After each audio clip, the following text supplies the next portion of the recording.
Hello दोस्तों, स्वागत है आप सभी का कहानियों की हमारी इस दुनिया हंटिंग हॉरर में।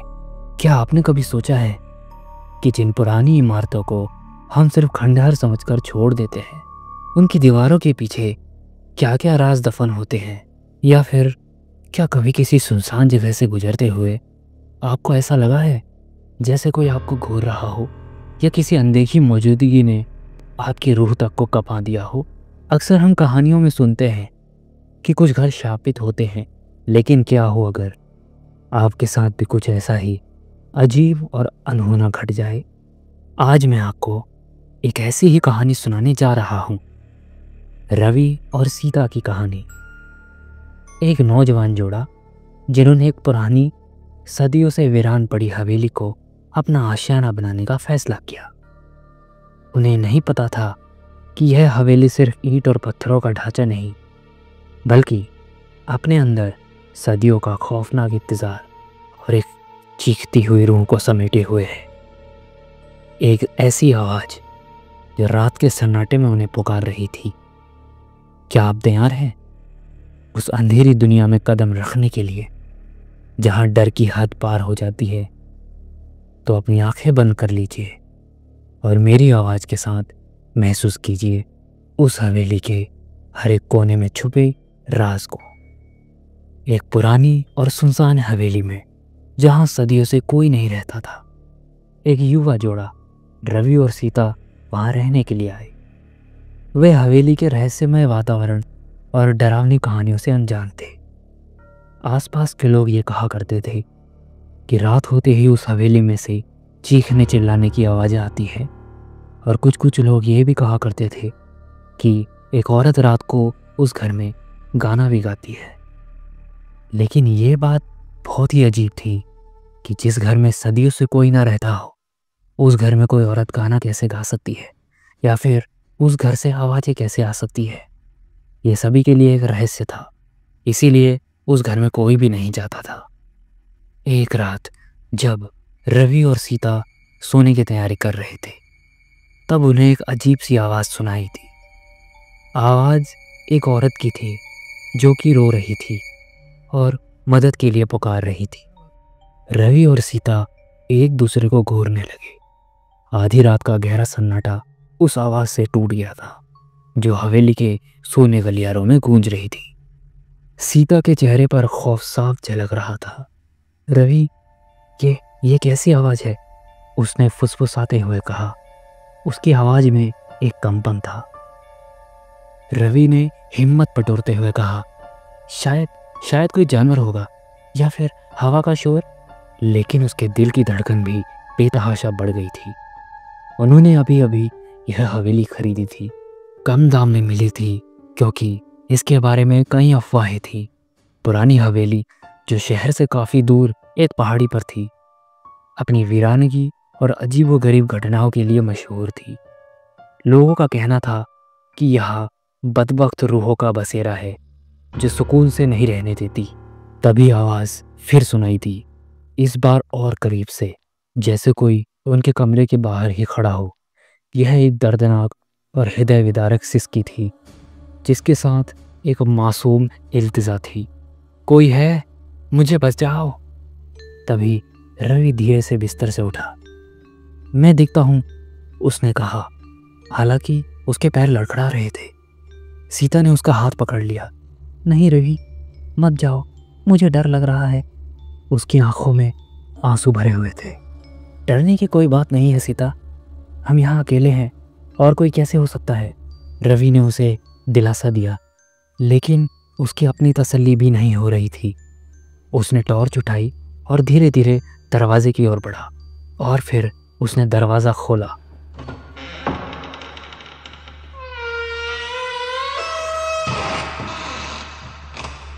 दरवाज़ा पुराना था, तो खुलने पर कर्कश की आवाज़ आ रही थी, जो कि उस सन्नाटे को और भी डरावना बना रही थी। बाहर गलियारा खूब अंधेरा था। रवि ने टॉर्च की रोशनी चारों ओर घुमाई। धूल और मकड़ी जालों से भरा गलियारा, जहाँ पुरानी तस्वीरों में नामालूम चेहरों की आंखें उन्हें घूर रही थी। आवाज़ अब नहीं आ रही थी। रवि ने गहरी सांस ली और हिम्मत करके गलियारे में कदम रखा। सीता दरवाजे पर खड़ी उसकी हर हरकत को बेचैनी से देख रही थी। अचानक एक ठंडी हवा का झोंका आया, जिससे खिड़कियों के टूटे शीशे खड़खड़ाहट करने लगे। रवि को लगा जैसे किसी अदृश्य हाथ ने उसके कंधे को छुआ हो। वह सहम गया और तेजी से मुड़ा, लेकिन वहां कुछ नहीं था, बस अंधेरा और खामोशी। रवि, सीता ने धीरे से पुकारा, तुम ठीक हो? हाँ, मैं ठीक हूँ, रवि ने जवाब दिया। उसकी आवाज़ में कुछ हिचक थी। उसने आगे बढ़ना जारी रखा। आवाज़ अब उसे ऊपर की मंजिल से आती हुई लग रही थी।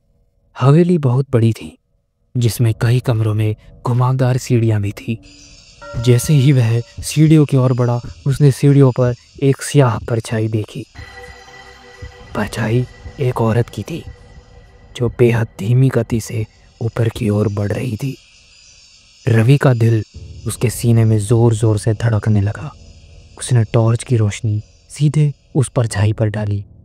तभी परछाई अचानक गायब हो गई।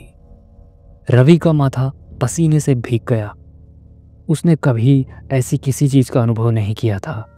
यह उसकी कल्पना से भी कहीं ज्यादा डरावना था। उसने हिम्मत की और सीढ़ियों पर चढ़ना शुरू किया। हर कदम पर लकड़ी और सीढ़ियां चरमरा रही थी, जिससे ऐसा लग रहा था जैसे हवेली खुद सांस ले रही हो। ऊपर एक लंबी गैलरी थी, जिसके अंत में एक बड़ा और बंद दरवाज़ा था। दरवाजे के ऊपर पुराने ज़माने की नक्काशियाँ की हुई थी, जो अब धूल और कालिक से ढक गई थी। आवाज़ उस दरवाजे के पीछे से आ रही थी। अब वह सिसकी से बदलकर एक धीमी रुआसी आह में बदल गई थी। तब फिर रवि ने धीरे धीरे उस दरवाजे की ओर कदम बढ़ाए। जैसे जैसे वह करीब पहुंच रहा था, हवा और सर्द होती जा रही थी। उसे लगा जैसे उसकी सांसें जम रही हों। दरवाजे के पास पहुंचकर उसने देखा कि दरवाज़ा हल्का सा खुला हुआ था। अंदर से एक अजीब सी बदबू आ रही थी, जैसे कोई पुरानी मिट्टी हो या फिर सड़ी हुई लकड़ी की बदबू। उसने दरवाजे को हल्का सा आगे की ओर धकेला। दरवाज़ा एक भयानक आवाज़ के साथ खुला। अंदर एक बहुत बड़ा कमरा था, जो पूरी तरह से अंधेरे में डूबा हुआ था। टॉर्च की रोशनी में उसने देखा कि कमरा धूल और टूटे फूटे फर्नीचर से भरा हुआ था। बीच में एक पुराना ढका हुआ पलंग था, जिस पर कोई कपड़ा पड़ा हुआ था। आवाज़ अब और करीब से आ रही थी, बिल्कुल इस पलंग के पास से। रवि की हिम्मत जवाब देने लगी थी, लेकिन एक अजीब सी बेचैनी उसे आगे बढ़ा रही थी। उसे लग रहा था जैसे कोई अदृश्य शक्ति उसे उसकी ओर खींच रही है। वह पलंग के करीब गया और टॉर्च की रोशनी उस कपड़े पर डाली। कपड़ा पुराना और गंदा था, लेकिन उसके नीचे कुछ था। रवि ने कांपते हुए हाथों से कपड़ा उठाया। जो उसने देखा, उससे उसके रोंगटे खड़े हो गए। पलंग पर एक गुड़िया पड़ी थी, एक बहुत पुरानी टूटी हुई गुड़िया, जिसकी एक आंख गायब थी और कपड़े फटे हुए थे। गुड़िया से ही वह दर्दनाक आवाज़ आ रही थी। रवि समझ नहीं पा रहा था कि एक गुड़िया ऐसी आवाज़ कैसे कर सकती है। उसने गुड़िया को उठाने की कोशिश की, लेकिन जैसे ही उसने उसे छुआ, गुड़िया का सिर अपनी जगह से हट गया और एक भयानक चीखती हुई आवाज़ हवेली में गूंजने लगी। यह वह आवाज़ थी जो उसने पहले सुनी नहीं थी, या फिर पहले वाली आवाज़ से ये आवाज़ ज़्यादा खतरनाक थी। रवि ने डर के मारे गुड़िया फेंक दी और पीछे हटा। उसी पल कमरे का दरवाज़ा सोता तरीके से बंद हो गया। रवि घबरा गया। उसने दरवाज़ा खोलने की कोशिश की, लेकिन वह अटक गया था। अंधेरा और खौफ उसे घेर रहा था। कमरे में अचानक हवा तेज हो गई, जिससे धूल के कण हवा में नाचने लगे। उसने महसूस किया कि वह अकेला नहीं था। कमरे में एक और मौजूदगी थी, एक ठंडी और एक बुरी मौजूदगी। टॉर्च की रोशनी धीरे धीरे मध्यम होने लगी थी और फिर टॉर्च बुझ गई। रवि पूरी तरह से अंधेरे में था। चारों ओर से एक असहनीय ठंडक उसे जकड़ रही थी। उसे लगा जैसे कोई उसके करीब आ रहा हो। उसे सांस लेने में दिक्कत हो रही थी। अचानक उसने अपने कानों के पास एक फुसफुसाहट सुनी, एक भयानक ठंडी आवाज़। उसने उसका नाम पुकारा, रवि। उसने चीखने की कोशिश की, लेकिन आवाज़ उसके गले में ही अटक गई। उसे लगा जैसे कोई अदृश्य हाथ उसके गले को दबा रहा हो। वह ज़मीन पर गिर पड़ा, सांस लेने के लिए छटपटाने लगा। कमरे में चारों ओर से अजीबोगरीब आकृतियाँ बनने लगी, धुंधली भयानक आकृतियाँ जो उसकी ओर बढ़ती चली आ रही थी। उसे लगा जैसे अब उसका अंत करीब है। उसकी आंखों के सामने उसकी पूरी जिंदगी घूम गई। तभी नीचे से सीता की चीख सुनाई दी, रवि, तुम कहाँ हो? यह आवाज़ रवि के लिए किसी संजीवनी बूटी से कम नहीं थी। उसने अपनी पूरी ताकत बटोरी और एक जोरदार चीख मारी, सीता, भागो! उसकी आवाज़ ने कमरे में मौजूद शैतानी शक्ति को हिला दिया। आकृतियाँ एक पल के लिए गायब हो गई। रवि को एक मौका मिला। उसने पूरी ताकत से दरवाजे पर लात मारी और दरवाज़ा टूटकर बिखर गया और वह लड़खड़ाता हुआ वहाँ से बाहर निकला। वह सीढ़ियों की ओर भागा, लेकिन उसे लगा जैसे कोई अदृश्य शक्ति उसे खींच रही हो। उसे अपने पैरों में जंजीर महसूस हुई। उसने पीछे मुड़कर देखा तो उसे कुछ नहीं दिखा, लेकिन ठंडक और डर ने उसे जकड़ रखा था। सीता नीचे खड़ी थी, उसका चेहरा पीला पड़ा हुआ था। उसने रवि को इस हाल में देखकर और जोर से चीख मारी, रवि, क्या हुआ? रवि ने उसे कुछ बताने की कोशिश की, लेकिन उसके गले से आवाज़ नहीं निकल रही थी। उसने बस इतना इशारा किया कि उन्हें यहाँ से भागना होगा। वे दोनों तेजी से नीचे की ओर भागे। हवेली की हर चीज़ अब उन्हें डरा रही थी। पुरानी दीवारें जिन पर अजीबोगरीब निशान थे उन्हें घूर रही थी। हवा में एक अजीब सी चीख गूंज रही थी, जैसे हवेली की आत्मा उन्हें बाहर जाने को रोक रही हो। जैसे ही वह मुख्य दरवाजे की ओर बढ़े, दरवाज़ा खुद ब खुद बंद हो गया। रवि और सीता बुरी तरह से घबरा गए थे। उन्होंने दरवाज़ा खोलने की बहुत कोशिश की, लेकिन वह खुला ही नहीं। वह अब फंस चुके थे। हवेली में अब रोशनी भी कम होने लगी थी, जैसे सूरज खुद उनसे दूर जा रहा हो। हर कोने में अजीबोगरीब परछाइयाँ निकल रही थी। उन्हें लगा जैसे हजारों आंखें उन्हें देख रही हो। अचानक एक तेज धमाका हुआ और हवेली के शीशे टूटकर बिखर गए। हवा में एक अजीब सी खुशबू फैल गई, जैसे सूखी मिट्टी। एक काली धुंधली आकृति उनके सामने प्रकट हुई। यह एक औरत की आकृति थी। उसके बाल बिखरे हुए थे और वह अजीब सा गाना गा रही थी, और उसकी आंखें पूरी तरह काली थी, जिनमें कोई रोशनी नहीं थी। वह आकृति हवा में तैर रही थी और धीरे धीरे उनकी ओर बढ़ रही थी। सीता की चीख निकल रही थी। रवि ने उसे अपनी बाहों में भर लिया। उन्हें लगा यह उनका आखिरी वक्त है। तुम यहाँ क्या कर रहे हो? उस भूतिया आवाज ने गरजते हुए कहा। आवाज इतनी भयानक थी कि उनकी हड्डियां तक कांप उठी। यह मेरा घर है, तुम नापाक लोग यहाँ से चले जाओ। रवि ने हिम्मत करके कहा, हम तुम्हें नुकसान नहीं पहुंचाना चाह रहे हैं, हम बस यहाँ से जाना चाहते हैं। जाना चाहते हो? वह आकृति हंसी।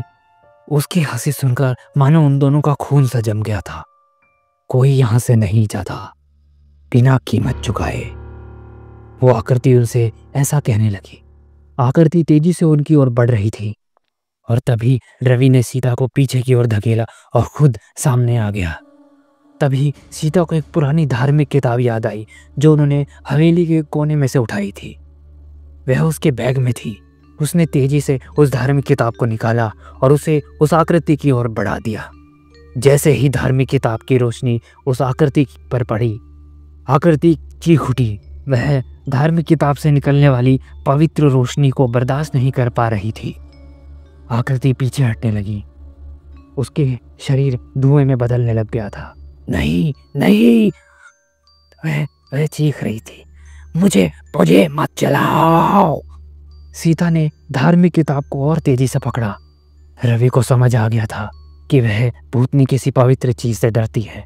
उसने भी अपनी आवाज में हिम्मत भरकर कहा, तुम्हें यहाँ से जाना होगा, यह घर हमारा है।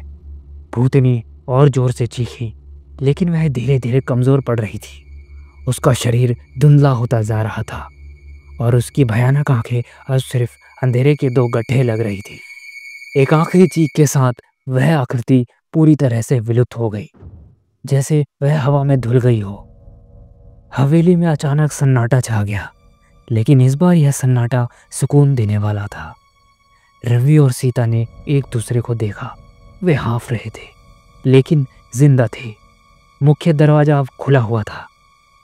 उन्होंने बिना एक पल गवाए हवेली से बाहर कदम रखा। बाहर चांदनी रात थी और हवा में अब कोई ठंडक नहीं थी, बल्कि एक ताजगी महसूस हो रही थी। उन्होंने पीछे मुड़कर हवेली को देखा। हवेली अब उतनी डरावनी नहीं लग रही थी। उसके ऊपर से काला साया हट चुका था। उन्होंने उस रात हवेली में रुकने की हिम्मत नहीं की। वे एक होटल में चले गए। अगली सुबह उन्होंने हवेली को बेचने का फैसला किया।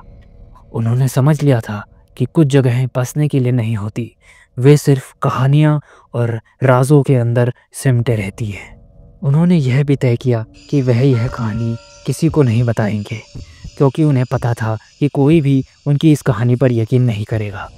लेकिन उस रात का खौफनाक अनुभव हमेशा उनके साथ रहेगा। उस हवेली में अब भी रात को ठंडी हवाएं झोंका मारती हैं और कभी कभी चांदनी रात में एक धीमी सी आवाज़ सुनाई देती है, जैसे कोई दूर से रो रहा हो, या शायद यह सिर्फ अब एक पुराना ख्याल है। तो आशा है कि आपको यह कहानी बहुत अच्छी लगी होगी। अगर आपको यह कहानी अच्छी लगी है तो हमारे चैनल को सब्सक्राइब ज़रूर करें।